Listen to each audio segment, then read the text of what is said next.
I'm Jason Stipp for Morningstar. If one of your New Year's resolutions was to save more for retirement, we have some tips to help you with that. I'm here with Morningstar's Christine Benz, our Director of Personal Finance. Christine, thanks for joining me. Jason, great to be here. Investors often obsess about this fund or that fund, a Roth IRA or traditional IRA, but really the thing they should be obsessing about is how much they're saving every month. That's right. In fact, we maybe feed the obsession with all of our work on investment selection and tax management and so forth, but really when you look at the most impactful things that you can do for your portfolio plan and to help yourself reach your goals, the main thing you can do is try to bump up your savings rate. That's going to be by far the most impactful thing when it comes to your bottom line return. And you often hear every little bit counts when you're saving for retirement. You brought an example of how just saving a little bit more can actually have a big impact if you have a long time before you retire. Yeah, if you have compounding on your side, you really can make those small sums work for you very, very hard. So if you are a 21-year-old, for example, and you're able to save $100 a month,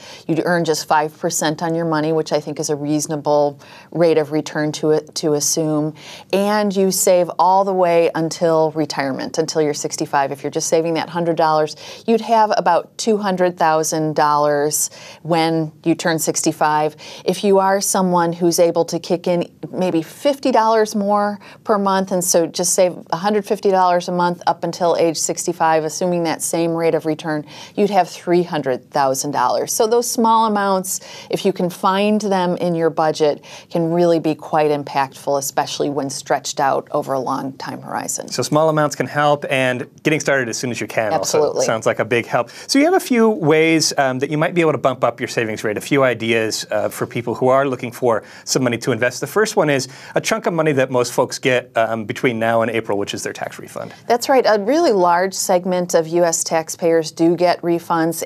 Roughly 8 in 10 people get some kind of a refund. When you look at average dollar amounts that come in through refunds, about $2,800 is the average size of a refund, but that does get skewed by some very high income taxpayers who receive very large refunds.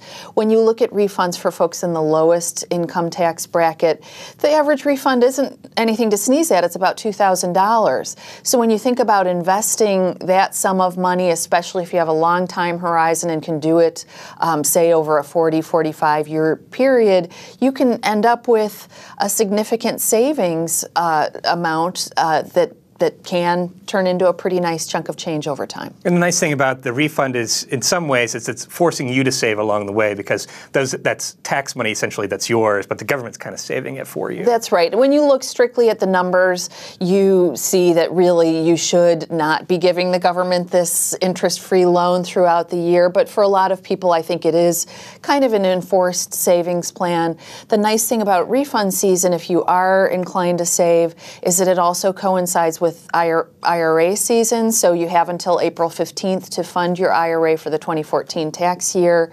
So it's a nice thing to do if you can tie those two things together, steer at least a portion of your refund into an IRA at the same time. I think that can be a great way to tick up your savings rate. And if you're lucky enough to be getting a raise this year, before you go out and spend that or get a little bit higher standard of living, maybe think about saving at least part of that raise. Right. We've come through this period of wage stagnation for a lot of workers. We're starting to see some indications that may be changing, that more people may in fact be in line for raises in 2015. That's great news, and it is a great idea to think about steering a portion of that raise to your investment program. One of the most seamless ways to do it is if you are also contributing to a 401k, to bump up your contribution at the same time you anticipate that raise. That way you don't get used to that higher paycheck. You're steering at least a portion of it into your 401k plan right away. A lot of companies, because this is such a beneficial way for workers to increase their savings rates, do employ a feature in their 401k plans called Auto Escalate. It's just a box that you've got to check on your 401k plan website or whatever system you use to enroll, and that will automatically steer a predetermined portion of every raise you receive into your 401k. So that can be a nice way to sort of say, I'm going to continue to increase my contributions and to do so with a lot of discipline. We know how easy it is to spend a little bit more when you make a little bit more, so the sooner you can do that, probably the better. Another area where people sometimes are able to free up some cash is by refinancing, and investing some of that money could be a way that you could bump up your savings. Absolutely. One silver lining we've seen with low interest rates right now is that mortgage rates have been dropping. The typical 30-year rate is now around 3.65% on a 30-year loan. So we've seen a lot of people queue up to refinance. Of course, standards are still pretty stringent on refinancing, so not everyone who wants to has been able to refinance. But for those who do, that can be a nice way to free up some extra income in the household that you in turn can shuttle into your retirement savings plan. So when you think about someone refinancing from, say, a 4.5% 30-year loan into a 3.75% 30-year loan, that can free up, assuming a $200,000 mortgage, that can free up maybe an extra $100,000 into the household that in turn can be steered into an IRA or some such savings vehicle. Here again, I think that idea of enforced discipline can be a really valuable thing to do. So any fund company or brokerage firm will let you turn on automatic contributions. They really like when investors invest this way, so they make it easy. So do think about using one of those automatic investment programs whereby you're just saying, take this amount out of my checking account every month and do it until I tell you to stop. And most investors, if they do set up a plan like this, don't stop it. They tend to stick with it. So it's a nice way to increase your savings rate and keep it up.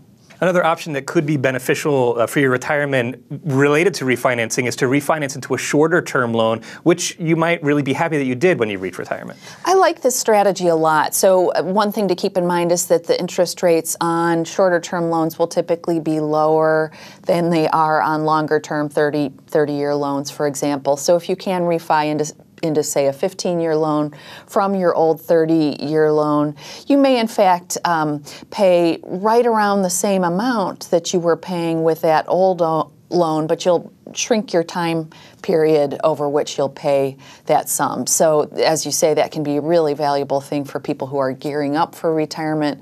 Certainly in talking to our Morningstar.com readers over the years, many of them have said that one of the best things they did for themselves was to plan to come into retirement debt-free. So if this describes your situation, shortening that loan term can be really beneficial. But truly, it can be a great strategy for investors at any life stage. Savings may not be the most dynamic topic to talk about, but so critical. Thanks for joining me with those tips today. Thank you, Jason. For Morningstar, I'm Jason Stipp. Thanks for watching.